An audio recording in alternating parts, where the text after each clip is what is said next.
What if everything you thought you knew about love and intimacy in the past was wrong? This isn't the fairy tale version of medieval romance with noble knights and ladies in waiting. This is the raw, aching, often brutal truth about what S3X was really like in the Middle Ages. Behind the thick stone walls of castles, inside smoky peasant cottages, and within the cold echoing chambers of monasteries, desire was tangled in fear, shame, and silence. The marriage bed. Often not your choice. Privacy. A luxury few ever had. And the church? It hovered over every encounter, whispering of hellfire and sin. Whether you were a noblewoman trapped in duty, a young couple sneaking into moonlit fields, or a cloistered monk battling forbidden urges, every touch came with a price. In this immersive journey, we won't just talk about what happened. We'll walk with them.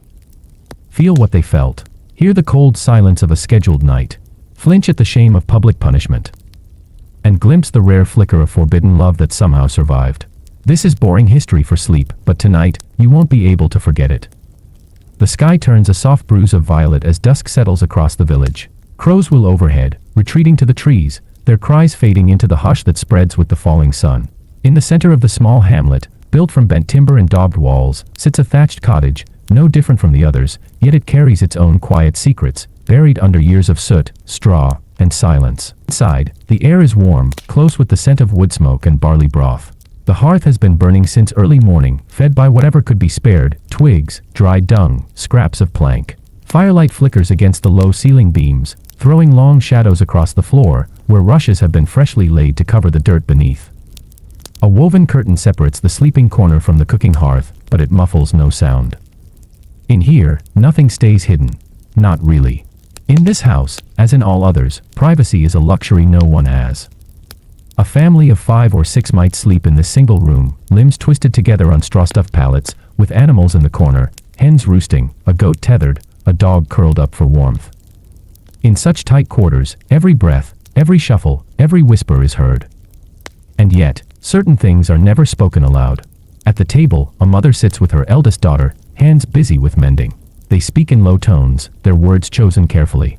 Not because they fear eavesdropping, there is no one in the village who hasn't overheard such talk before, but because language itself can invoke. Words are spells, after all, and some spells are dangerous. Especially when they involve the body. The daughter has begun to bleed with the moon. That alone changes everything. The women in the village know what it means. So do the men, and so do the boys, who now look at her differently. Not with open lust, not yet. Lust is a thing cloaked in shame here. But there's a knowing in the glance of the blacksmith's apprentice, a longer pause when he passes the bread. She notices, but says nothing. Her mother speaks of herbs, of binding cloths, of the priest's warnings. She doesn't explain much, only what must be said. There are duties a woman is born into, and duties a wife must endure. She has endured them herself, though never once called them pleasure. There is no word for pleasure in these talks. There is only what must be done, and when. The church has set clear rules. Marital relations are allowed only on certain days, never on holy feast days, never during Lent, never on Sundays, and never when the woman is bleeding. The priest in the chapel has preached it over and over, thundering from his pulpit while smoke from the incense coils upward like the rising guilt of the congregation. Yet even he must have come from somewhere. There's an old woman in the village, widowed long ago, who lives near the edge of the woods. They say she knows more than she should. She has herbs for every ache and charm, and for things no one names aloud. Girls visit her when their bellies swell, or when they fear they might. Mothers whisper her name with both scorn and need. Once, they say, a lord's daughter was brought to her in secret. She left pale and trembling and returned to the manor with dead eyes. No one speaks of it now. The line between desire and danger is thin in this village. The church tells them that the flesh is sinful, that even in marriage one must guard against lust. A man should lie with his wife only for the purpose of children. Anything more is filth. Even laughter between husband and wife is frowned upon, for it might lead to temptation. And so, in the small hours of the night, when the coals in the hearth burn low, a man might roll over to his wife with shame already burning in his chest. He touches her not with affection, but with duty. And she turns to him, silent, as expected, neither speaks. They never have. In this cottage, generations have been born and died on the same bed of straw. The thatch above holds secrets whispered into the night. A girl wept here once when her husband, 30 years her senior, came to her on their wedding night with wine on his breath and hands that did not hesitate. A boy cried quietly after his first time, not from pain, but from confusion. It had not felt the way the other boys had described. He feared that God was watching. He feared what it meant. The walls know all of it. Every sound, every cry, every prayer murmured afterward. Even the children know more than they should. They pretend to sleep when the curtain rustles. They watch the firelight tremble on the ceiling beams and try to make sense of the sounds. Sometimes it is over quickly. Sometimes it is not. Sometimes it ends in silence. Other times in tears. But no one speaks of it in the morning. Life resumes. Bread must be baked. Fields tilled. Animals fed. If a girl falls pregnant before she's wed, her name is dirt. She'll be sent away, or worse. But men are seldom punished. Boys boast behind barns, though they never mention names. And if a baby is left in the forest, or drowned in a barrel, or buried in the snow behind the chapel, well, the villagers will mourn. But they will not ask questions. Shame is stitched into every seam of this cottage. It is in the way the daughter lowers her eyes when her mother says the word monthly. It is in the way the father coughs and leaves the room when talk turns to weddings. It is in the way the village girls gather at the well and speak in half sentences, glancing over their shoulders. The village believes what it has always believed, that the body is a source of sin, that pleasure is temptation, that women are either virgins or whores, mothers or witches, that men must lead and women must follow, even into pain. And yet, beneath it all, the truth flickers like the firelight. Despite everything, the heart still longs. Some find secret joys in the arms of those they trust. A stolen kiss behind the haystack. A laugh in the orchard. A touch exchanged under the eaves during rain. These moments are brief, dangerous, but real. The daughter listens to her mother's words and wonders what her own story will be. Will she marry the blacksmith's apprentice? Will he be kind? Will it hurt? She has no answers, only questions. And no one to ask.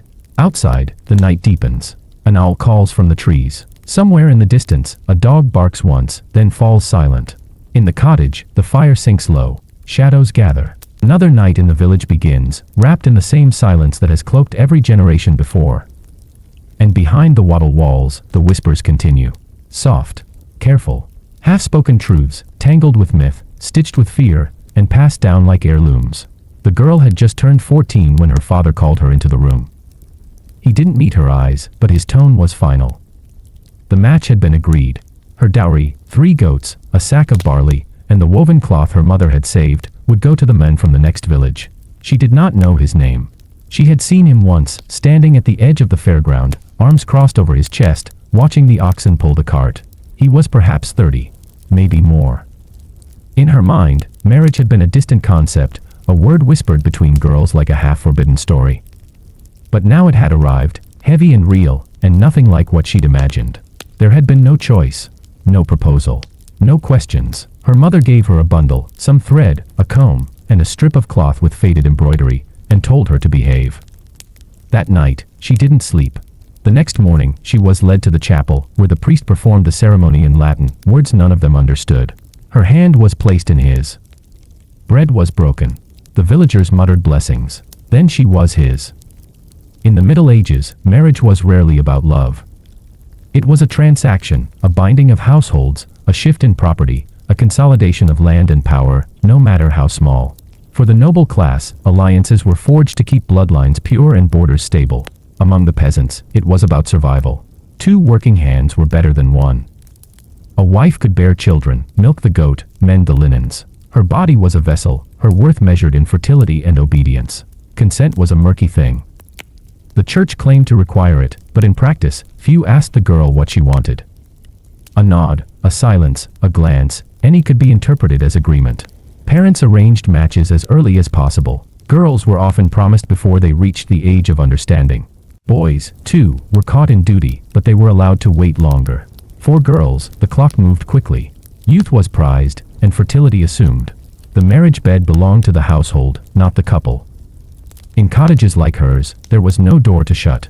The bed might be separated by a curtain or turned toward the wall. But the sounds, the motion, the knowledge, it was never private. In noble houses, the bedding ceremony was public. Witnesses followed the couple to their chamber. The priest might bless the bed. Servants stood by, some with candles. Sometimes the sheets were examined in the morning. A stain of blood meant honor. The absence of it meant shame. For the young bride, the wedding night was not a celebration. It was an initiation. Her husband lay beside her, heavy and unfamiliar. He did not ask if she was ready. He had waited long enough, he said, as though her body was a field to be plowed. She stared at the ceiling, silent. The pain was sharp. Her mother had warned her, but nothing could prepare her. He finished quickly and rolled away. She lay still, unsure what to feel. Morning came too soon. In time, she learned what was expected, the rhythm of his needs, the signs of his approach, the quiet compliance he preferred. He did not strike her, which the other wives said was lucky. He brought home bread and sometimes honey. That, too, was counted as fortune. The church had many rules about the marriage bed. S3X was allowed, but tightly controlled. Only in marriage. Only for procreation. Certain days were forbidden, feast days, saints' days, and the 40 days before Easter. Advent, too, was off limits. So was sex during menstruation. That left few days untouched by spiritual concern. The priest warned of eternal damnation for improper lust. Manuals were written detailing acceptable positions. Anything inventive was considered a sin. Confession was expected. A woman who admitted to enjoying the act might be shamed. A man who approached his wife with desire could be told to fast. The body was a temptation, even in marriage. To touch too eagerly, to kiss with passion, these were sins wrapped in shame. And yet, life depended on it.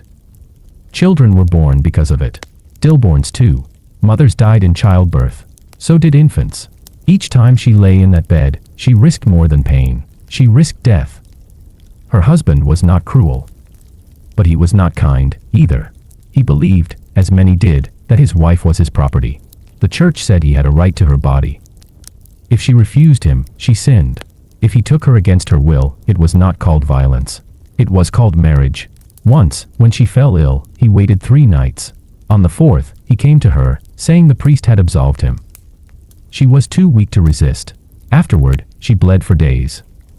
She said nothing. Who would listen? Among the nobility, women fared no better. Marriages were arranged before girls could walk. Kings sold daughters for alliances. Queens were expected to produce heirs and remain faithful. Husbands, meanwhile, kept mistresses. Bastards were common, raised in separate households or trained for the clergy. Wives endured, knowing that protest would cost them their titles, or worse. There were exceptions, of course. Some couples grew fond of each other. Some husbands showed gentleness. Some wives found ways to speak, even in whispers. But these stories were rare, and they rarely ended well. Over time, the young bride aged. Her belly swelled and shrank. 4 children lived. 2 did not. Her body changed. Her hair thinned. Her hands roughened. Her husband grew slower, more withdrawn. Still, the duties remained. Even when desire vanished, the expectation endured. One winter, he fell ill. The cough lasted weeks. She nursed him in silence, as he had expected. When he died, she wept quietly, not for love, but for the weight lifted. No longer would she lie beneath him, counting the cracks in the wall. No longer would she wake to his touch, uninvited. The villagers came to the cottage and offered their blessings. Some called her fortunate. A widow could not remarry without the church's permission, but neither could she be forced to another man. She now belonged only to God. At night, she lay in the bed alone. It felt wide, unfamiliar. For the first time, the silence was hers. She thought of the girl she had been, the one who walked to the chapel in borrowed shoes, her heart pounding with questions no one would answer. She had not known what the bed would bring. She had only known it wasn't hers. Now, at last, it was. But the echoes remained. The murmurs of neighbors, the whispers of women who still walked that path, the rustle of cloth, the hush of breath, the weight of duty. All of it still lingered, because in truth, the marriage bed had never belonged to any one person. It had been watched, controlled, legislated, and judged by forces far beyond it, by families, by priests, by law, by fear. And though her part was over, the next girl waited. Somewhere, in another cottage, another pair of hands was being placed into another stranger's grip. Another prayer was being muttered. Another curtain drawn. Another story beginning. The church bells rang at sunrise, tolling across the valley like a warning. Each morning, the faithful gathered beneath the stone arches, their heads bowed, their breath rising in clouds as the priest stepped into the pulpit. He held the word of God in his hand and the weight of centuries in his voice. The villagers listened in silence. They always did. He spoke often of temptation, of the dangerous urges of the flesh, of the devil's whispers that curled like smoke through the minds of even the most devout. He warned the women to keep their hair covered, their eyes lowered. He reminded the men that even within marriage, lust could lead to damnation. The church did not remain silent on these matters. On the contrary, it dictated them, defined them, and denounced them in relentless detail. Desire, the priest said, was a fire set by Satan. It began as a flicker, and if not doused by prayer and discipline, it would burn the soul to ash.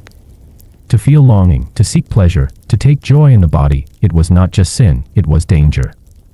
And so, 1,000 laws were laid to govern what occurred behind closed doors, if those doors even existed. In the monasteries, monks labored not only over scripture but over manuals of morality. They wrote long, meticulous tracts detailing what was permitted between husband and wife and what was forbidden. The rules were strict and many. S3X was only for procreation. Any other intention, any other act, was a sin. Too much affection could be sinful. So could frequency. So could eye contact. Some manuals went so far as to list acceptable positions in excruciating precision. One only. Face to face, men above. All others were condemned as unnatural, perverse, or derived from pagan practices. The writers of these rules had never shared a bed, never borne a child, never touched another in the darkness. Yet their voices echoed through the walls of every village and manor, setting limits on intimacy they could never understand. In the confessional, shame gathered like dust. Women confessed to impure thoughts. Men confessed to nocturnal emissions. The priests recorded their penances. 3 days of fasting. A week of silence. A pilgrimage to the nearest shrine. Some were told to abstain from their own wives for months, even years, until the fire within them had cooled. The church's obsession with bodily purity went beyond the bedroom. Fasting was encouraged to tame lust. Self-flagellation was practiced in some orders, the whipping of the flesh meant to remind the body of its place beneath the soul. Chastity was held up as the highest virtue, and virginity was revered, especially for women. To remain untouched was to be sacred. To surrender that state was to fall. The Virgin Mary was the model. Pure, obedient, untouched by desire. Women were expected to follow her example. To want nothing, to feel nothing, to obey. And if they failed, the consequences were swift. Accusations of fornication, of adultery, of unnatural desire, they could ruin a woman's life, her marriage, her standing in the village. In some cases, they could cost her everything. Yet under the surface, desire did not vanish. It waited. It whispered in dreams, in glances, in the warmth of a hand held too long.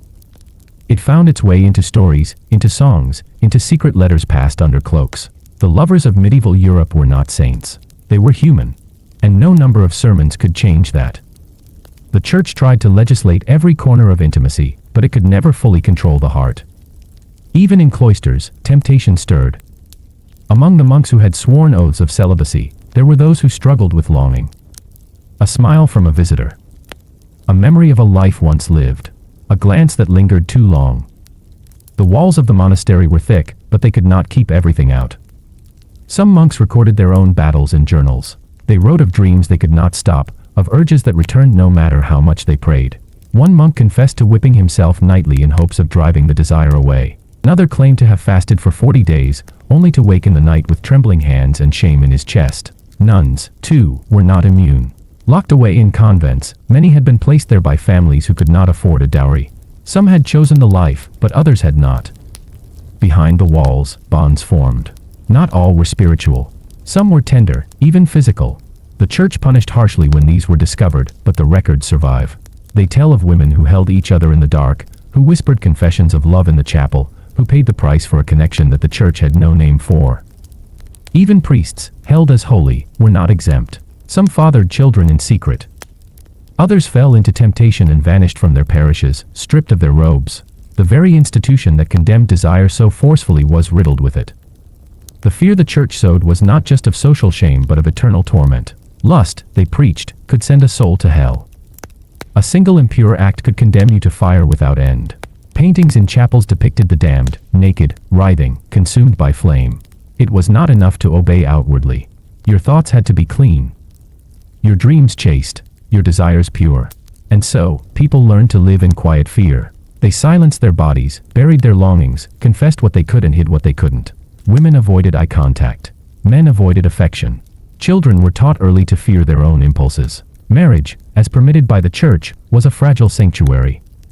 But even there, the rules did not relent. A husband might be scolded for enjoying his wife too often. A wife might be punished for resisting. The line between sin and sanctity was so thin, it seemed impossible to walk without falling. Still, the need to connect endured. Some couples found a kind of quiet love within the limits. They held hands under the table. They kissed when no one watched. They built a trust the church never spoke of. Others broke the rules and bore the cost. A woman caught in adultery might be flogged or branded. A man might be fined or exiled. Yet these stories continued, because no matter how high the church built its walls, it could not contain the nature of the human heart. Desire, though feared, remained a part of life. It twisted through the streets and pews, through homes and cloisters, through bedchambers and dreams. The priests spoke louder. The manuals grew longer. The punishments harsher. But it was never enough. The girl who became a bride under the eye of the church still longed to be seen, to be held gently. The boy raised in prayer still dreamed of warmth beside him. The widow, gray-haired and alone, still remembered a kiss stolen beneath the apple tree long before she married.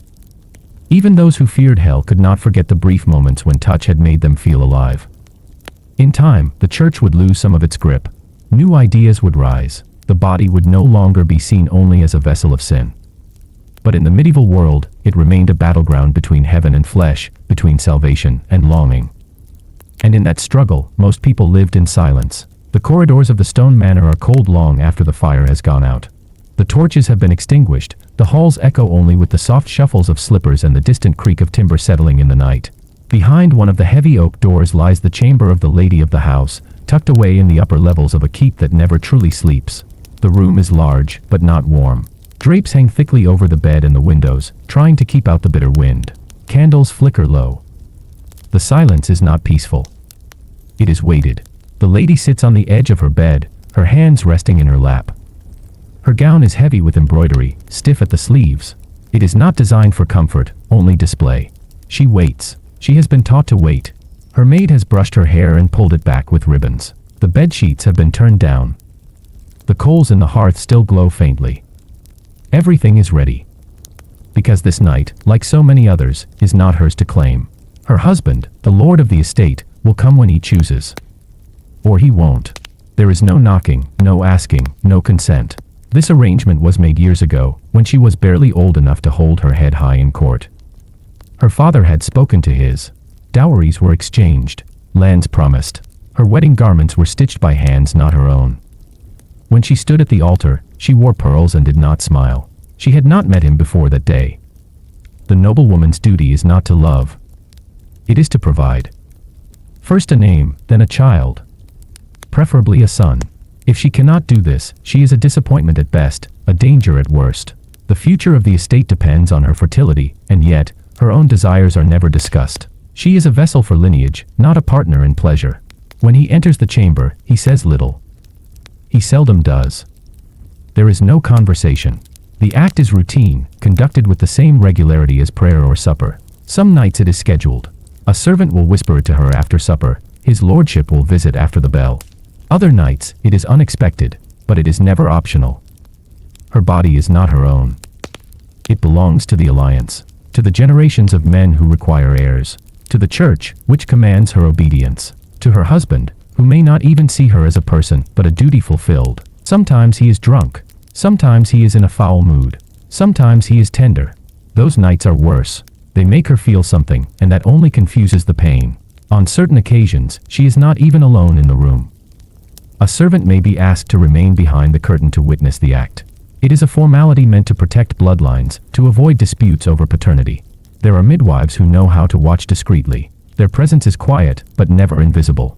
She feels it in her spine, the tension of being seen in such a moment, judged not only by her husband but by those who serve her. There is no moaning, no gasping, no reaching. Just movement, stillness, and breath.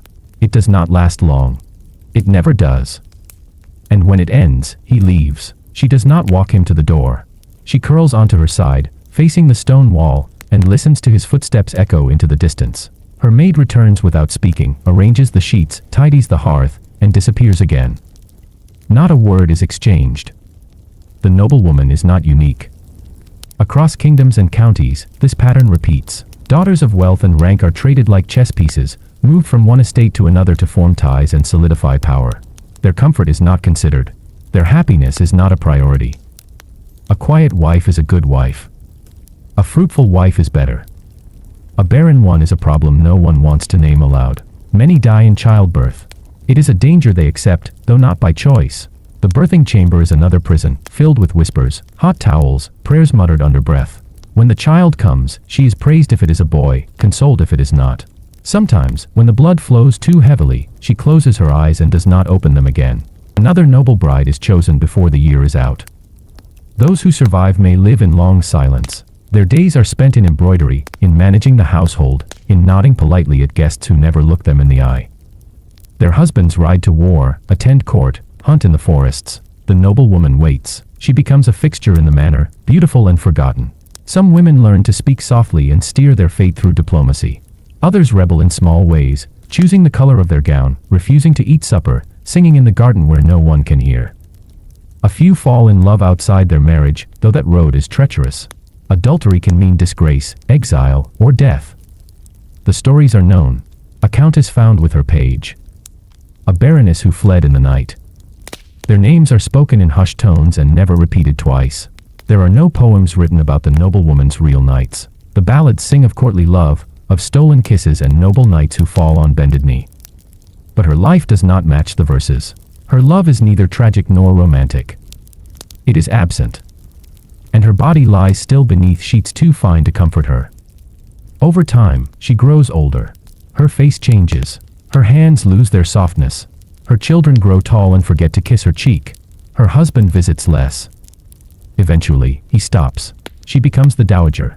Her role now is to guide the younger women, to nod approvingly at matches arranged by other fathers, to say kind things at weddings she knows will end in quiet resignation. She tells them what her mother once told her: be still, be obedient, be wise. She does not say what she really thinks. That no woman should be handed like a coin between men. That the bed she slept in was colder than any winter wind. That she sometimes wondered if she was alive at all, or merely acting the part. One night, when the manor is still and her hair has turned fully gray, she sits by the fire and remembers a time before marriage. She was just a girl then, running through the orchards with grass on her knees, laughing with a freedom she would never feel again. No servants watched. No expectations lingered. For a brief moment, she had belonged to herself. Now, wrapped in silence, she wonders what might have been. If she had said no. If she had run. If someone had asked her what she wanted before placing the ring on her finger and leading her into the stone-walled chamber. But the past does not answer. It waits behind her, silent as ever. And the present carries on. The fire crackles. A maid enters to draw her bath. She nods, rises, and follows. Her steps are slow but sure. She has walked this path many times. And tomorrow, another young bride will sit where she once sat. She will wait in the chill of the night, wrapped in silence, prepared for the man who will come when he pleases. Because in the world of noble birth, the chamber is not a place of rest. It is a place of purpose. Not comfort, not choice, only legacy. The village sleeps now. You hear it in the creak of shutters closed tight against the wind. In the final hiss of firebanks buried beneath ash. The slow groan of beams overhead, settling into the hush of midnight. And beneath it all, beneath the carved silence of sleep, something else stirs. Not far from the thatched roofs and timbered walls, past the hedgerow and the path worn by barefooted feet, the fields are not asleep. In the damp softness of tilled earth, where barley stalks sway in the breeze and wildflowers nod under starlight, young hearts beat fast. For where duty sleeps, desire wakens. These were the secret places. The woods beyond the mill. The barn with a loose plank. The field beyond the stream, where the moonlight could not quite reach. This is where they met, those not yet promised, or those already promised to others. Boys and girls, or sometimes just girls, who risked everything for a touch. For a word. For warmth. In the village, the rules were strict. Everything had a season. Bread, births, funerals, and weddings. But desire had no calendar. It came in pulses. In glances over water buckets. In a brush of hands during harvest. In eyes that lingered too long as the Sunday bells rang. And the danger. Always present. It was not just the wrath of a father or the cry of a betrayed husband that loomed. It was the weight of the church, always watching, always warning. A girl caught could lose more than reputation. She could lose her place in the village entirely. Branded as loose, as fallen, she might be barred from marriage. Her family shamed. Her dowry refused. And still, they went. You hear the rustle in the hay. The laughter barely held in check. The whisper of a name that could not be spoken by daylight. The thump of a heart not used to beating this fast. They are not foolish. They know what they risk. But tonight, they are not daughters or sons. They are not bound by dowry or duty. They are simply young. And the body, it sings. Even now, after so many centuries, these moments seem to echo louder than others. Perhaps because they were real. Unwritten. Free of witnesses and records. Just two people and the night. The girl lies back in the hay, damp from the mist and rough against her arms. Her dress bunched. Her breath held. His fingers tremble as they trace a line across her collarbone. They do not speak much, because words feel too loud, too dangerous. The wind in the eaves carries sound easily. Too easily. They know they must be quick. The sun rises early. So do the plowmen. A servant may pass by with a bucket, and all is lost. But for this moment, time stretches. They pretend, for a breath, that they belong to themselves. In the daylight, she will go back to the bakehouse. Kneading, sweating, her back aching. He will return to his father's field, slinging sacks and hoeing soil until his hands blister. They may not speak again for weeks. They may never meet again at all. But tonight, in the hush of grass and stars, there is no bread to bake, no father's scowl, no priest's warning. Only the press of skin against skin. You might wonder what such liaisons led to.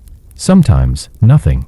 Just a secret to bury in the soft of memory, a story never told, a heat recalled years later while mending socks or rocking a child. But sometimes, a belly swelled. And then, there was no hiding. The village noticed quickly. Her mother wept. Her father shouted. If the boy denied her, she bore the weight alone. Some were lucky, forced marriages, awkward unions meant to save face. Others were sent away, to cousins in distant towns, to nunneries, to silence. And sometimes, worse, there are tales of girls who vanished, who slipped on muddy banks or wandered too far into the forest. Or were pushed, quietly, by shame itself. The fields never spoke of it. Yet the meetings continued. Because even fear could not drown longing. Some villagers turned a blind eye. The wise old widow who had once known such a night herself. The midwife who whispered herbs into a girl's hand. The tavern keeper who kept her mouth shut when someone slipped out the back at dusk. They knew the pattern. It was older than law. Even animals in the barn knew it, the way heat built with the spring, how creatures found each other. Was it so different for the young? Could a rule, written by men in robes, erase the oldest urge in the world? No. Not completely. There were old songs, too. Low, humming things sung by grandmothers as they peeled apples or stirred pots. Songs of lovers who met under hedges. Of girls who gave their hearts to boys with calloused hands. Not all ended well. But some did. Even in this hard world, there was a little space for dreams. Sometimes, a love born in the field led to defiance. A girl who said no to a suitor chosen by her father. A boy who worked longer hours, saved more coin, to offer her a better name. Rare, yes. But not unheard of. So the field was not just a place of stolen kisses. It was a place of choices. Of risks taken not for rebellion, but for a taste of being alive. There were no soft pillows in these meetings. No candlelight. Only the smell of wet hay. The ache of knees against dirt. The scrape of a stone against a back. But the memory lasted longer than comfort. It stayed with them when the winter came, and nights stretched cold and lonely. When the years passed, and they lay beside spouses chosen by others. It was a fire carried secretly, banked deep within the self. In a world where the church held the soul, and family held the future, the field held something else, something small and wild and stubborn. The right to want. To choose, even briefly, someone who chose you back. It was not always fair. Many girls carried the heavier burden. Many boys walked away untouched. But even so, those moments carved themselves into the bones of the land. Generations passed. The cottages collapsed. The fields were plowed anew. But perhaps, if you walk late at night down a country path, you might feel it still. The hush. The waiting. The echo of a laugh hidden in a haystack. When the village slept, the fields didn't. And the heart, always, remembered. The sun has dipped low behind the cathedral spire. Shadows stretch long across cobbled streets as the village folds into the hush of evening. But just beyond the quiet homes and shuttered stalls, another part of the town begins to stir. A subtle glow flickers at the edge of the narrow lanes. A lantern, its glass stained red with dye, swings gently in the breeze from a crooked beam above a worn wooden door. This is no holy sanctuary. This is a place known by many names but spoken aloud by few. A brothel, licensed in some towns and quietly tolerated in others, where desire was exchanged for coin, and where guilt crept in like mist after the transaction ended. In medieval times, brothels were both shadowed and structured. They existed on the margins of morality, sometimes literally built along the outskirts of a town, tucked near city gates or rivers, away from the gaze of priests but close enough to the daily lives of men who, by confession and communion, were taught to renounce such places. Inside, the air is thick, not just with the scent of candles and sweat, but with the weight of contradiction. These were not places of luxury. The beds creaked. The floors splintered. The walls were thin. Yet for many, this was the only space where the human body, normally bound in shame, was briefly acknowledged without veil or virtue. The women here had names, though many would never be remembered. They came from surrounding villages, from ruined homes, from families that had too many mouths and not enough bread. Some were sold by fathers who could no longer feed them. Others arrived alone, walking through frost and rain, driven by desperation rather than choice. A girl might begin working as young as 13. Her training was brief, often brutal. An older woman, already hardened by years in the trade, would tell her how to talk, how to smile, how to pretend. Pretending was a currency of its own. Pretending to enjoy, to care, to forget. For some women, the work offered survival. In a society where a woman's virtue was her only wealth, and where a single misstep could mark her as ruined, the brothel was paradoxically both a prison and a kind of shelter. Here, at least, no one pretended they were anything but what they were. There were no false promises of marriage or propriety. Just coin and exchange. Town authorities knew of these places. In many cities, the brothel was regulated by law. Inspectors might arrive unannounced, not out of concern for the women's safety, but to ensure taxes were collected and that order was maintained. A brothel without permission could be raided, its women imprisoned or publicly humiliated. Clergy disapproved, of course, but some turned a blind eye, believing, however falsely, that a brothel served a purpose. Better, they argued, for sin to have a place to go, than for it to seep into marriages and holy orders. A flawed logic, but one that allowed the church to condemn publicly while benefiting privately. There are records of monks and priests visiting these places, wrapped in cloaks and shadows. They came with the same guilt as the laymen they chastised from the pulpit. And afterward, they returned to the chapel, knelt in confession, and whispered their shame to another who likely bore his own. The women were seen as both temptresses and victims. If a man sinned, it was her fault. If he returned again, it was her power. And yet, few looked at her as a person. Fewer still knew her story. She bore the blame for the desire of others. They were called many things: harlots, strumpets, wenches. The words clung like dirt, hard to wash away. If a woman grew old or ill, she was cast out. There was no retirement, no rest. A cough could mean the end. A barren winter could take her with it. Disease spread easily. The brothel was warm in winter, yes, but poorly kept. Blankets passed from one to the next. Ailments did too. Some women went blind from untreated infections. Others limped through their last years, begging outside the very doors where they once stood in youth. A few brothels had madams, women who once worked the rooms and now ran them. Some were cruel, others protective. A madam might shield her girls from violent men or throw them to wolves if coin was offered. It depended on the town, the time, the hour. And always, above it all, hung the weight of the church's gaze. Sermons rang through the stone cathedrals. Priests warned of eternal damnation for lust, for carnal indulgence, for laying with a woman outside the holy confines of matrimony. They spoke of fire and darkness, of rot and ruin. And still, men came. Confession boxes filled with whispered names, with murmured apologies. And then, again, the red lantern swayed, the door creaked open, and footsteps returned. Some women tried to escape. A few fled to nunneries, hoping to exchange the brothel for the cloister. But the stain followed. Nuns often rejected them, saying they carried too much sin. Others attempted to marry, to wash away the past with a ring. But word traveled fast in tight villages. A woman once known in the red light quarters rarely found a husband. A handful managed to start over. They left the city, changed their names, lived quietly. But most could not. They stayed until they could no longer stand, until the work consumed what remained of them. Yet not all were broken. There are scattered records of women who found community in the brothel. A shared sisterhood, forged in the fire of survival. They helped one another dress, cleaned each other's wounds, sang softly to chase away the silence. In the rare moments when the night was calm and the door stayed closed, some even laughed. There were small joys, a gift of ribbon from a grateful client, a loaf of warm bread, a memory of a song from childhood. These became treasures. But the guilt lingered, not just theirs, but society's. Guilt wrapped around the brothel like ivy on stone. It choked every corner of it, the entrance, the bedposts, the ledger where names were scratched and forgotten. Guilt that men carried home. Guilt that women bore in silence. And yet, even as the bells rang for vespers, even as the priests intoned their Latin, even as candles flickered beside the crucifix, the red lantern still glowed. The brothel was never far. It existed beneath the surface of sermons, behind the faces of husbands, and in the hush of markets. A place that everyone knew, but no one named. And as the night deepened and the streets emptied, the women within leaned against the wooden walls, waiting for the next knock, for the next coin, for the next moment of pretending. They endured. Not because it was holy or noble, but because, in a world that offered them so little, survival itself became an act of resistance. Tomorrow, the bells would toll again. The priests would preach, the world would turn, and the red lantern would still burn.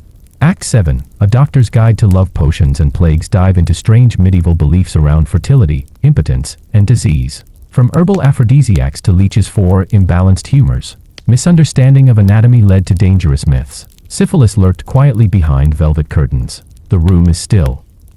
The fire has died low. And you, once again, find yourself in another part of the medieval world, where the air is thick not just with wood smoke, but with expectations. This time, it's not the whisper of village girls behind the barn or the flicker of guilt in a monk's candlelit study. No.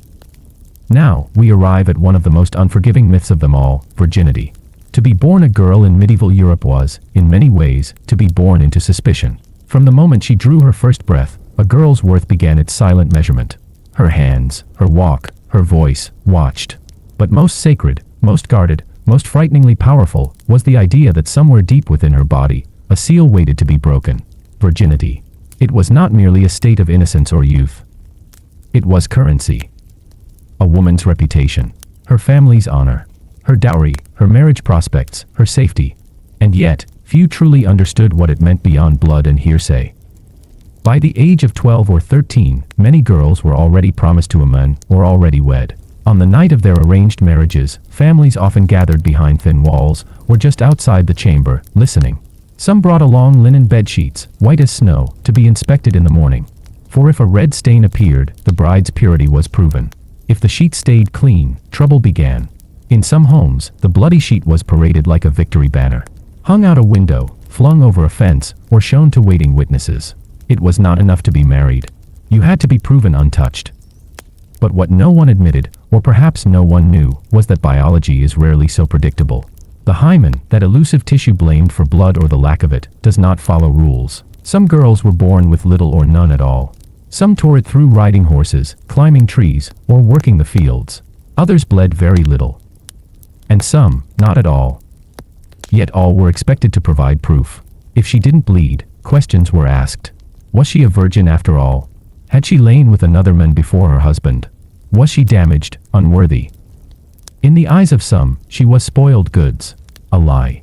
And that, in a world of honor and patriarchal control, was a serious offense. Men held the power to annul a marriage if they claimed their wife was not a virgin.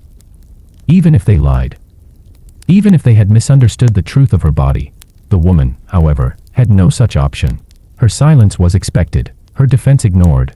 For noble families, the stakes were even higher. Virginity was tied to inheritance. A noble woman, expected to birth a legitimate heir, had to be above doubt. If her chastity was questioned, so was the bloodline. Some families hired midwives to inspect the girl before marriage. Others placed her under constant watch. And so, the pressure grew. Girls learned to stay quiet, to sit modestly, to avoid the gaze of men. They were told not to dance too freely, not to speak too loudly. A single rumor could ruin a reputation. A careless glance might fuel suspicion. Some women, desperate and terrified, faked the blood. They pricked their fingers, used animal blood, or applied red dyes. Anything to create the illusion that something sacred had been broken. Anything to stay safe. But if the ruse failed, the consequences could be deadly. In some parts of the world, honor killings were not uncommon. A father, believing his daughter had shamed the family, might take her life. A brother might drag her through the streets. A husband might return her to her family, demanding compensation or punishment. And often, society stood silent. For poorer women, the dangers were doubled. They lacked protection, lacked witnesses, lacked power.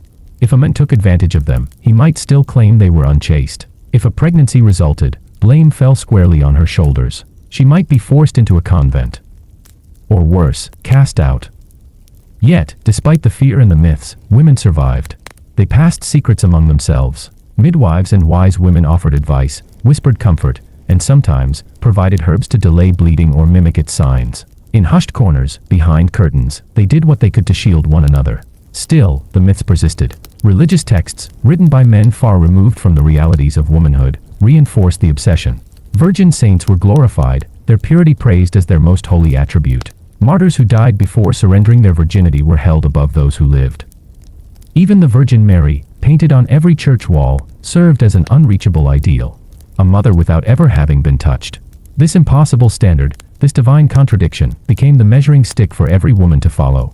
And yet, beneath all this pressure, women still felt desire. They still longed. They still loved. But to act on it outside of marriage was dangerous. To be caught was to be ruined. And so, love letters were passed in secret.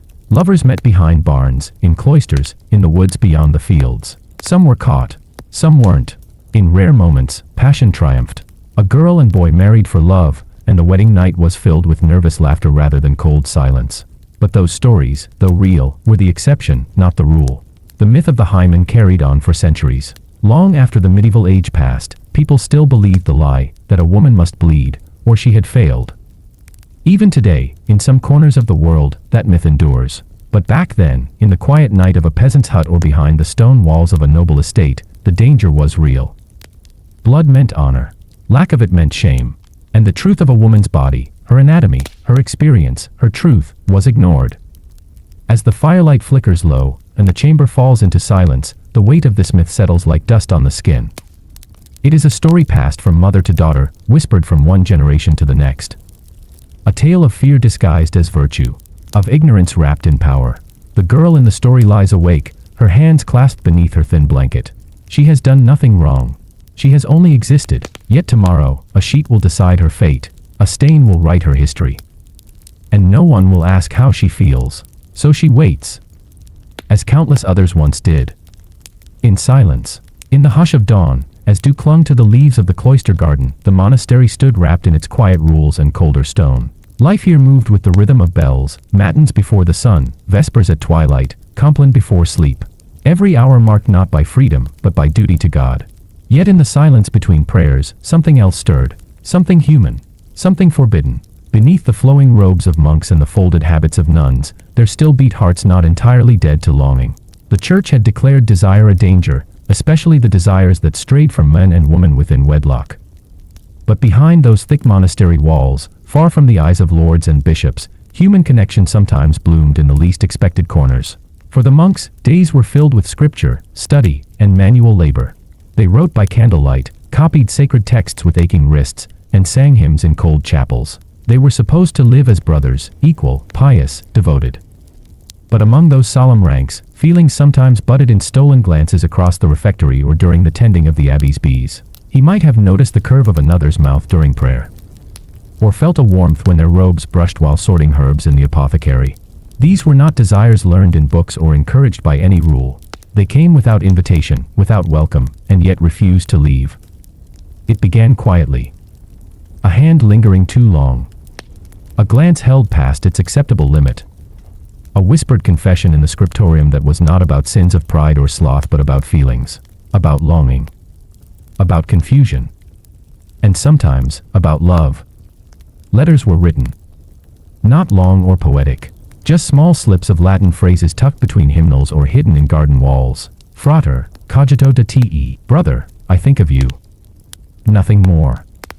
But it was everything. If discovered, there was no mercy.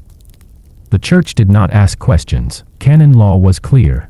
The punishment for sodomy could range from public flogging to life imprisonment, or worse, being handed over to secular courts for execution. Even so, some risked it. Because inside that rigid life, where emotions were trimmed and shaped like the hedges of the cloister, desire still grew wild. In the women's convents, it was no different. Nuns were cloistered tightly from the world. Their vows were to God alone. They were taught to be brides of Christ. but that didn't erase the need for closeness, for a touch, for someone to understand the ache of being alive in a world that offered no warmth. Two young nuns might have found solace in each other's company, sitting shoulder to shoulder while spinning wool, singing hymns with harmony so gentle they trembled. One might braid the other's hair, slowly, reverently, as if it were an act of worship. One might watch the other sleep by candlelight, feeling something unnameable but full. These were not always relationships of lust. Sometimes they were purely emotional. Sometimes they were nothing more than soul-binding friendship. But the rules did not distinguish. Affection between women that went beyond the permitted bounds of sisterhood was suspect. And if the suspicion was confirmed, the response was swift. Inquisition records from the 13th and 14th centuries detail cases where nuns were interrogated, separated, and punished. A nun in France was locked in a cell for years for being too close to another. In some cases, both women were banished from the convent, forced into secular life with no dowry, no family support, no protection. The monastery garden, often the only place where the rules relaxed, became a site of tension. In the early mornings, monks and nuns tended to plants, lavender for headaches, mint for digestion, rue for repentance. But it was also here that eyes met, hands brushed against leaves at the same time, and hearts beat a little faster than prayer allowed. Even theologians wrestled with the idea. Was it possible to love another deeply without sin? Could affection exist without carnal indulgence? Some monastic manuals tried to answer these questions, advising monks to avoid particular friendships. Even platonic closeness was discouraged. It was seen as a gateway to temptation. So they were taught to love all equally, and none too much. Despite this, medieval literature hints at these forbidden connections. Hidden in the margins of illuminated manuscripts are drawings of monks kissing. In the poetry of cloistered women, there are lines that tremble with unspeakable affection. These were not public declarations. They were quiet echoes, preserved only because they were forgotten. The weight of guilt was heavy. A monk who succumbed to temptation might spend days fasting, scourging himself in private, praying for release from his feelings. He might throw himself before the altar, weeping not just for his soul, but for the person he loved. And still, the feelings remained. The human heart did not understand doctrine. For many, the struggle was not just between right and wrong, but between loneliness and connection. Monasteries were places of isolation. While surrounded by others, each person was expected to live inwardly, speaking little, suppressing the self. In such a place, when one person offered kindness, real, warm, human kindness, it could break through the silence like thunder. Some relationships endured for years, hidden beneath layers of duty and ritual. They never spoke plainly, never crossed a certain line. But in letters, in shared tasks, in secret prayers said for one another, they loved. But when discovered, the betrayal cut both ways. The church saw it as betrayal of God. But for the lovers, it was often betrayal by their brothers or sisters, the ones who told, who reported, who obeyed the rules even when it meant destruction. There were whispered trials, cloister councils, secret judgments. Sometimes, one would confess and implicate the other, hoping for leniency. Sometimes both denied everything and accepted the silent punishment, permanent separation, isolation, silence. Yet despite the danger, despite the shame, the love still happened. Because no law, no creed, no vow can fully erase the need to feel understood. To be held in someone's gaze not as a sinner, but simply as a soul. As the monastery garden blooms with herbs and lilies, so too did those fragile, hidden affections. They weren't celebrated. They weren't safe. But they were real. And in the history of medieval life, where intimacy was ruled by the sword of faith and the shadow of shame, they were perhaps the most human moments of all. These forbidden desires didn't destroy the church, nor did they turn monasteries into dens of vice. But they remind us that even in the most devout corners of history, love found a way to whisper through the stone. Quietly. Desperately. Persistently. Just like the garden's first green shoot breaking through the frost. Fragile, yes. But living all the same. The air is cold and still in the village square. At first light, the space that once echoed with laughter, barter, and bells now lies hushed. A wooden platform stands in the center. Pillories, grim and splintered with age, wait for their next occupant. This morning, they are not empty. A woman stands exposed, her hands and neck trapped in the wooden frame. Her hair is disheveled. Her cheeks bear not only the wind's bite but the weight of shame. She has been judged, not for theft, nor treason, but for something more quietly damning in the eyes of the church and her neighbors, fornication. In the medieval world, lust was not merely a private failing. It was a communal threat, a breach of order, a transgression that required not just forgiveness but punishment. For the body that sinned, the body must pay. The laws of the land were not always written by kings alone, but by the holy men who advised them. Ecclesiastical courts held sway over morality. They watched closely, ears ever pricked for whispers of scandal. Adultery, fornication, concubinage, sodomy, and prostitution, all were tried in courts of canon law, where the soul's purity became the judge's burden. Adultery, though often committed in the hidden corners of noble chambers or behind the hedgerows of peasant farms, rarely remained hidden for long. Suspicion led to inquiry to testimony. A bitter spouse, a jealous rival, even a loose-tongued servant could light the fuse of disgrace. For noblewomen, the consequences could be catastrophic. A wife accused of adultery could be cast aside, stripped of title and lands, her children declared illegitimate. In some cases, she could be imprisoned within the thick walls of a convent for the rest of her life, a living tomb for her flesh's failure. But the punishments were not reserved for the nobility. Among the peasantry, discipline was public and performative. Stocks and pillories were common tools of shame. Those caught engaging in premarital relations, particularly if a pregnancy occurred, were paraded through the village, sometimes half-clothed, sometimes forced to carry signs marking their crime. A young man might be whipped through the streets. A young woman might be made to scrub the church steps for days under the gaze of the congregation. The humiliation was meant to purify, to warn others, to cleanse the sin through suffering. But the punishments could be more than symbolic. In certain towns, especially during periods of religious fervor, the lash became law. A whip of knotted leather was drawn across the backs of the accused. In places like England and France, flagellation was occasionally performed publicly, with crowds gathering not only to jeer but to witness repentance carved into flesh. The message was clear: if the soul would not bend to penance, the body must be broken into obedience. For men, particularly those of lower rank, a second offense might mean a term in the jail. But for women, the law was harsher. A woman's body was seen not just as her own, but as the vessel of family honor and community virtue. To sully it was to invite disgrace upon many. A bride accused of not being a virgin on her wedding night might find herself subject to invasive tests. If blood did not appear on the marital sheets, the husband could claim fraud. The woman could be sent back to her family, or worse, dragged before the bishop's court. And though not all cases ended in conviction, the stain never fully lifted.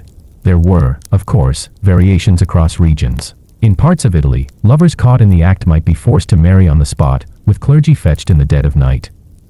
In German towns, cuckolded husbands might parade their wives through the streets, heads shaved, bells tied to their ankles. In Scandinavia, a woman accused of infidelity could have her nose sliced off, a gruesome mark meant to brand her forever. Not all accusations were true. Some were the result of village gossip, personal vengeance, or pious paranoia. A young woman who merely walked with a man without a chaperone could find herself the subject of inquiry. A widow who spoke too freely might be suspected of seducing the married. A midwife, too knowledgeable, could be labeled a corrupter of virtue. And yet, amid these cruelties, there were also strange inconsistencies.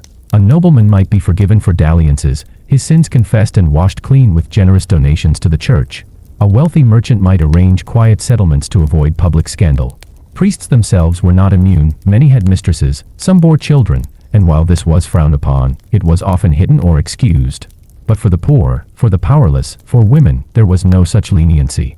The brothel madam too old to be useful could be publicly flogged and exiled. The young girl accused of tempting a married man might be forced to wear a badge of shame sewn into her clothing.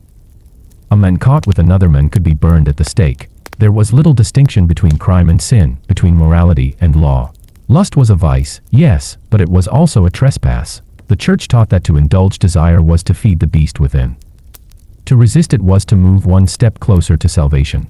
Those who failed were to be punished, not out of cruelty, they said, but for the good of their eternal souls. And so the lash fell. The stocks clamped. The pillories closed. Yet behind closed doors, in the quiet moments of the night, many still gave in. Desire, no matter how tightly bound, slipped through the cracks. Lovers continued to meet in barns, behind hedgerows, in shadowed cloisters. Their risks were enormous. But so was the pull of the human heart. The village square returns to its usual life by noon. The pillory is empty now. The woman who stood there has gone home. Her crime will not be forgotten, but her punishment is considered complete. Still, whispers will follow her. A reminder that in the medieval world, love was rarely safe. Passion was dangerous. And the cost of desire, when it did not follow the church's path, could be measured not in broken hearts, but in broken bodies. In a quiet manor nestled beyond the muddy road, the wind slipped through the shutters as though carrying with it stories no one dared to tell aloud. The hearth cracked with little flame, more smoke than warmth, and the scent of cold stone lingered long after the fire died each night. Here sat a woman alone. She was not a widow, not officially. Her husband had not died. He had simply gone, as men often did, to war, to trade, to pilgrimage. He had kissed her hand, perhaps her cheek, and rode away under the pretense of duty, profit, or salvation. Sometimes letters came, smudged and late. Sometimes not. And the months turned to years like sand slipping through a narrow glass. This was the fate of many wives in the medieval world. Their stories rarely filled the pages of official chronicles, yet they stretched across kingdoms, from small cottages to great stone halls. The lonely wife was no anomaly. She was a fixture of the age. For a noblewoman, marriage was a transaction more than a union. Her body served as a vessel for legacy, her virtue a seal of alliance between families. And once that seal was broken, once the husband claimed his prize and vanished into the dust of campaign or commerce, what remained was not just an empty bed, but a silence that gnawed. Time in loneliness is not counted in hours but in sighs, in glances toward the door, in the weight of a spoon held in an idle hand. The days stretched. Duties remained, managing the household, overseeing servants, preparing for guests who never came, but at night, when even the servants had gone to their corners, the woman was left to the cold company of her thoughts. Some found solace in religion. They prayed long into the night, whispering to saints not for forgiveness, but for company. They clutched relics, fingered prayer beads, sought meaning in scripture. But desire is not always chased away by faith. The body still longed, not only for touch but for laughter, for the comfort of a warm breath on a neck, for the sensation of being seen. Others found comfort elsewhere. A priest, for example, might visit under the veil of spiritual guidance. He would offer mass, bless the chamber, offer words of comfort. He might linger longer than needed. His hand might rest gently on hers. The soul's care turned, slowly and dangerously, to the body's. In the absence of husbands, men nearby, stewards, scribes, squires, became more than mere staff. A servant who helped with firewood might glance too long. A stable boy's shoulders, once invisible, began to occupy her mind. The woman who once guarded her virtue as a fortress now saw cracks forming. They did not break quickly. It was a slow crumble. To fall into such arms was not a matter of lust alone. It was about warmth, about being heard, about feeling human again. But the risks were immense, for if anyone suspected, even a jealous maid, a scorned cousin, a rival family, the consequences could be dire. Adultery was no private sin. A lady caught in betrayal, even emotionally, could be cast out, flogged, or locked away in a convent, her titles stripped, her children taken. And the man? He might be hanged, or simply whipped and cast into the fields. Justice was not balanced. It was brutal and public, and so, most did not risk it. They buried their longing like a relic under the floorboards. Some turned cold. Others became cruel. The quiet hunger transformed into bitterness or despair. It curdled the heart. Some women wrote letters they would never send. In the quiet hours, they inked private thoughts in scraps tucked away beneath floor stones or inside stitched pillows. Fragments of lives imagined, perhaps when he returns. Others poured their longing into poetry or embroidery, where the thread of desire was hidden behind blossoms and vines. Even for peasant women, whose marriages were less ceremonial but no less demanding, absence was a familiar companion. Husbands conscripted for war might never return. Traders followed markets for seasons. Journeymen left to learn a craft and vanished in distant towns. In their absence, some women kept the household together with stubborn pride. Children raised, animals tended, grain threshed, all by hands that never stopped. The work became a distraction from the ache. But the body, again, does not forget. And sometimes, there were consequences. A pregnancy out of season. A neighbor's child who resembled the wrong father. A baby left at the church steps. Some women were punished. Others protected each other with silence, a nod, a look, a hand offered in secret support. Sisterhood formed not out of joy, but necessity. Not all husbands returned, and not all who returned were welcomed. A man might leave young and return aged, hardened, or broken. He might find his wife a stranger, her hair silvered, her eyes dimmed. The reunion, imagined in youthful hope, proved hollow. Trust once cracked does not seal easily. Some couples lived under the same roof again but slept with a canyon of silence between them. And some husbands came home with other children, other women. Diseases from brothels, guilt from actions never confessed. The wife bore these, too, in silence, for to speak against one's husband was not permitted. But there were exceptions, rare, whispered like fairy tales. A wife who took a lover and ran away. A noblewoman who seduced a knight and fled to a distant manor. A widow who never remarried, finding strength in solitude. These stories spread with both scandal and awe. Women gathered in kitchens or at wells and told them in hushed voices, imagining what it might feel like to choose. The church, of course, condemned it all. A woman's desire, if acknowledged at all, was framed as dangerous, even demonic. The lonely wife was told to pray, to fast, to wait. Her suffering was spiritual fuel. Her loyalty, even in abandonment, was her virtue. And yet, human hearts beat beneath the linen and silk. In the cracks of expectation, women carved small spaces to survive. A shared glance, a letter tucked into a glove, a song hummed with secret meaning. As the years passed, and the world outside shifted, crusades ended, kings died, alliances broke, the woman in the manor aged. She walked with slower steps. She smiled less. But some nights, when the wind howled and the fire burned low, she remembered. Not her husband, not the altar, not the rules. She remembered the weight of her own longing. And how heavy it had been to carry it alone. The candle sputters low, casting long shadows across the cold stone floor. Somewhere in the keep, a bell tolls softly, marking the hour after midnight. The hallways are quiet. Only the faint rustle of linen and the whisper of slippered feet echo through the darkness. Down the corridor, a young woman glides silently past the tapestries. Her gown is wool, but beneath it, pressed tight to her chest, is parchment folded so many times it now fits in the palm of her hand. This is no prayer, no inventory, no map. It is a love letter. To love, truly, deeply, without permission, in medieval times was to court disaster. Especially for the daughters of nobility, whose marriages were bartered long before they ever saw the face of a suitor. Romance was not part of the bargain. A union might offer land, wealth, or political advantage. But hearts were not consulted. And so, love, when it bloomed, did so in the hidden corners of castles and behind the strict walls of abbeys. The letter she carries is written in a hand she knows better than her own. He is a page, the son of a lesser knight, with no wealth and little title. They met in the orchard, beneath the apple trees. She dropped a thimble. He returned it. That was all it took. Weeks passed, and the orchard became their world. Each visit gave rise to hurried words and flushed cheeks.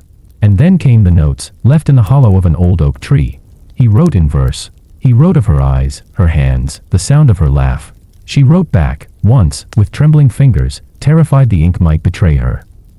They knew what danger lurked. In the world of courtly love, affection often blossomed outside the bounds of marriage. But it was a dangerous game. A noblewoman's virtue was guarded like treasure, and her loyalty was not hers to offer. The act of writing a love letter, even without physical touch, was considered a serious breach, a form of emotional adultery that could bring disgrace upon her entire house. Some letters were simple, poems penned in French, the language of romance and nobility. Others were more daring, filled with longing and promise. Yet all bore the weight of risk.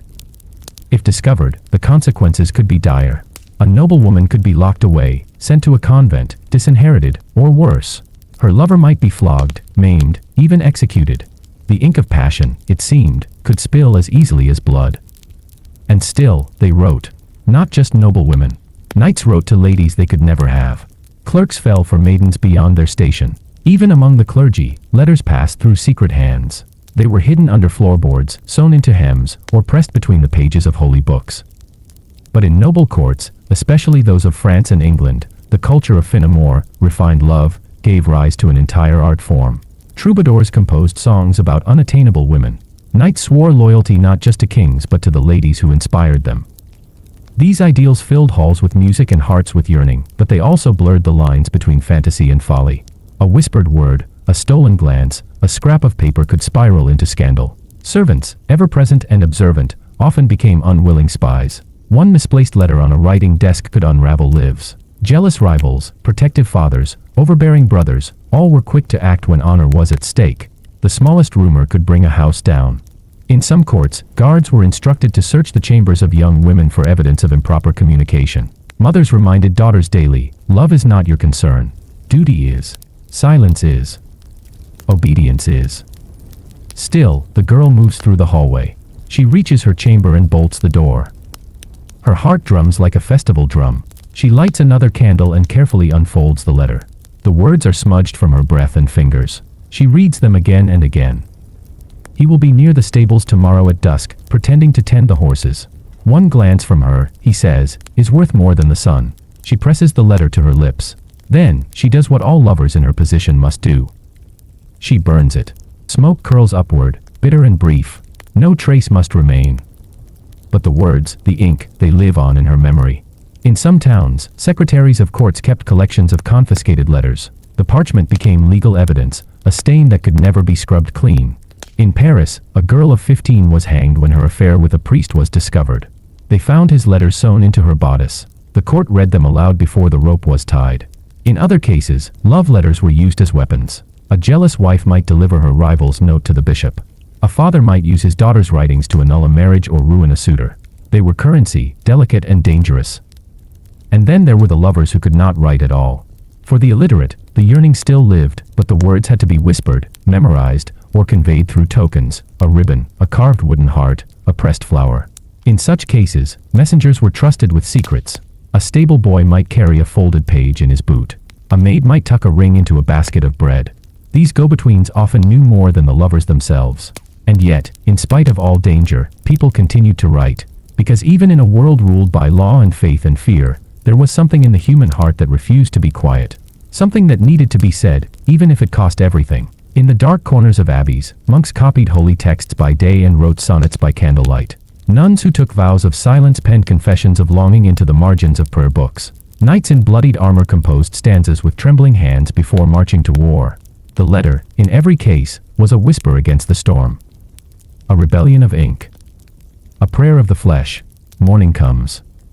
The girl wakes, her eyes heavy with sleep, her dreams still echoing with his name. She rises, dresses, and joins her family for mass. Her face is composed. Her voice measured. No one suspects. Her secret lives on in the ashes at the bottom of the hearth, a handful of charred words that once dared to love. History does not always remember their names. But across the centuries, buried in old chests, beneath floorboards, in the crumbling archives of monasteries, some of those letters remain. They speak of trembling hands, stolen glances, and the fierce, fragile courage of those who chose to love when it was forbidden. And even today, if you listen close, you might still hear the rustle of parchment in the silence of stone walls. Not every fire destroys. Some burn to remember. The hearth is long cold. Its ashes have settled in silence, gray and soft like the dust gathering along the beams above. The walls of the house, once loud with life, creak now only with wind and memory. She sits near the place where the fire used to burn, an old wool shawl around her shoulders, and in her lap, her hands rest idle. Her fingers no longer spin or stitch. They only remember. She remembers the night she was married. Not the day, not the feast, not the way her mother had braided her hair so tightly it made her eyes water. No, she remembers the night. That cold stone chamber in her husband's manor, the scent of candle smoke and the dampness of sheets aired too late. She had never seen him so close before. He was a man, and she was barely more than a girl. He said little. No one had told her what to expect, but the silence had been louder than anything. No one had said it would hurt, or that it would feel so far from love. That night had changed everything, and yet, somehow, it had changed nothing. The day after, the world went on as if nothing had happened. The hens still laid their eggs. The cook still baked her bread. Her husband still left early and returned smelling of dogs and horses. She had smiled at the other women of the house and nodded at the servants. She had done her duty. She had many such nights after that one. Always the same chill. Always the same weight. The world told her it was right, that she was a wife and a good one if she obeyed. There was no room for desire. Only obedience, childbearing, and quiet. But years passed. And something grew where there had once been only frost. Not desire, not at first. But something like respect. Her husband had been a hard man, but not cruel. When she bore him sons, he gave her a silver clasp for her cloak. When she wept quietly after the third child died in her womb, he sat beside her for an hour without speaking. That silence had felt different. Not cold, but not warm either. Just, real. She hadn't expected to love him. And perhaps she never did in the way poets write. But one winter, he returned early from a hunting trip with frostbitten fingers and fever. She nursed him through the night, wiping sweat from his brow, feeding him broth spoon by spoon. He looked up at her and said, "You're stronger than I thought." It wasn't a declaration. But it was enough. A small crack in the stone. That night, when he reached for her, it wasn't like the others. He didn't demand. He asked. Now she sits alone. He He died 6 winters ago, and her sons are scattered across lands and towns, running mills or fighting in armies or taking ships to foreign ports. She hears from them rarely. The house is quiet except for the fire that no longer burns and the rain tapping against shuttered windows. There are still dreams, some clear, some vague. In one, she's in the orchard again, younger, before she was wed. There's a boy, she doesn't remember his name, who had once brought her an apple and smiled too long. In another, she's nursing her youngest son and humming a tune she forgot long ago.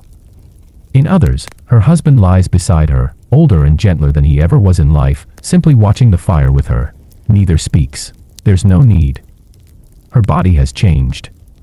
What once was youthful is now worn. Her hips ache when the weather shifts. Her hands curl with stiffness in the cold. But her memories are sharp. They surprise her with their brightness. Like the first time her husband had laughed at one of her remarks. Like the moment her firstborn opened his eyes and looked at her as if he knew her soul. Like the whispered story another woman told her once, when they sat sewing in the back corner of the hall, a tale of longing, of risk, of someone who had loved outside the bounds and paid dearly for it. She remembers all of them. Not just the men. Not just her husband. She remembers the women, too. The servants who moved through rooms unseen, who knew every secret. The widows who sang softly at the spinning wheel. The young maids who looked at her with wide eyes, asking with silence what no one dared say aloud. Not every night was cold. Some were warmer. A child's laugh echoing through the rafters. A dog curled at her feet. The sound of snow sliding off the roof while the hearth crackled. A loaf of bread rising just right. The world was not all sorrow. But love, true, safe, tender love, was a thing she only glimpsed in pieces. And now, with no one left to answer to, she wonders what it might have been like had she been born in another time. A world where she could choose. Where love was not duty. Where hands reached out not for rights, but for affection. Where words like passion or intimacy were not met with silence or scorn. But regrets are for the young. The old live with memory, not revision. She closes her eyes and hears her husband's breathing, years ago, steady beside her. She hears the cry of her first child.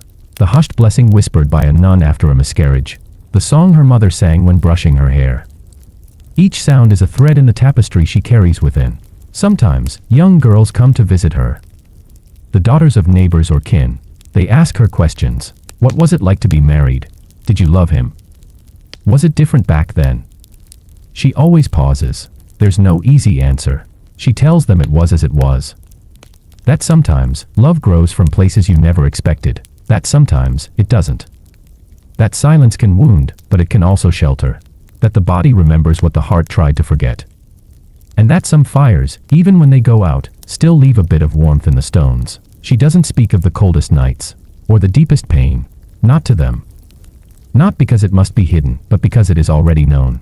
Passed down, woman to woman, in glances, in gestures, in the way bread is kneaded and babies are swaddled and tears are wiped before they fall. The old house stands still. A breath in time. She rocks gently, eyes half closed, as dusk slips through the cracks in the shutters. The fire is long gone, yes. But somewhere beneath the ashes, a small ember glows, waiting, patient, calm. And so ends the tale, not in passion or punishment, but in memory. In reflection.